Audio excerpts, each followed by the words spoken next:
জুলাই আন্দোলনে হত্যা এবং শেখ হাসিনার আমলে গুম নির্যাতনের ৩ মামলায় ১৫ সেনা সদস্যকে কারাগারে পাঠিয়েছে আন্তর্জাতিক অপরাধ ট্রাইব্যুনাল। তাদেরকে ঢাকা সেনানিবাসের সাব জেলে রাখা হয়েছে। এর আগে ভোরে তাদের সবাইকে ট্রাইব্যুনালে হাজির করা হয়। তাদের আইনজীবী জানিয়েছেন, সেনা সদস্যরা আদালতে আত্মসমর্পণ করেছেন। বিচার ব্যবস্থার প্রতি শ্রদ্ধাশীল হওয়ায় সেনাবাহিনীকে ধন্যবাদ জানিয়েছে চিফ প্রসিকিউটর। মৌমিতা জান্নাতের প্রতিবেদন।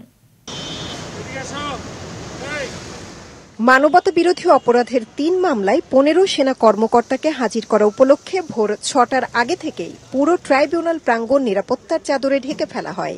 এ সময় পুলিশ, র্যাব, বিজিবি, এপিবিএন এর সদস্যদের উপস্থিতি ছিল চোখে পড়ার মতো।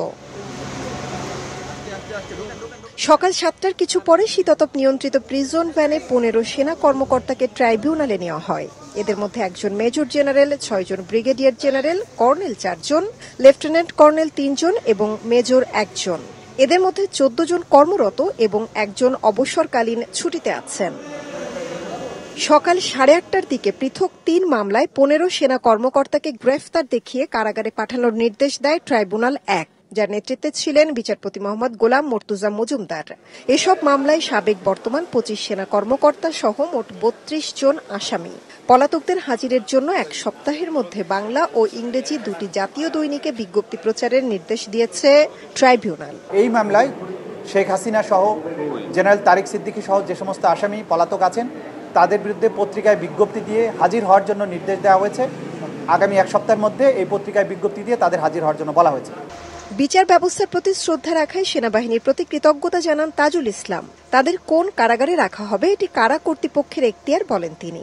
এক প্রশ্নের জবাবে জানান, সংশোধিত আইসিটি আইন অনুযায়ী আসামিদের এরই মধ্যে চাকরি থেকে অব্যাহতি পাওয়ার কথা। বাংলাদেশের সার্বভৌমত্বের রক্ষক হিসেবে আমরা যাদেরকে মনে করি বাংলাদেশ সেনাবাহিনী, তারা এই আদালতের প্রক্রিয়াকে সাহায্য করেছেন।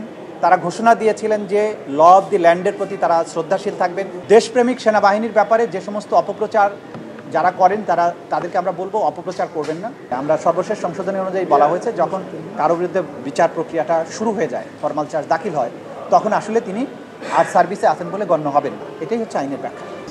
এদিকে আসামি পক্ষের আইনজীবী দাবি করেন, জুলাই অভ্যুত্থানে সংগঠিত অপরাধের প্রকৃত অপরাধীরা পালিয়েছে। সেনা সদস্যরা দেশপ্রেমিক বিধায় আত্মসমর্পণ করেছেন।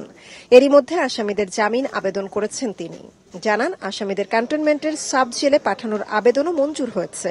অ্যাডমিনিস্ট্রেশন অব দ্য জেল, তাদেরকে সাব জেলেই রাখা হবে। এখনো তারা সার্ভিসে আছে, সেইটা কোর্ট যথাসময় অর্ডার দিবে, সেই কোর্টের আদেশ অনুযায়ী সেটা কাজ হবে।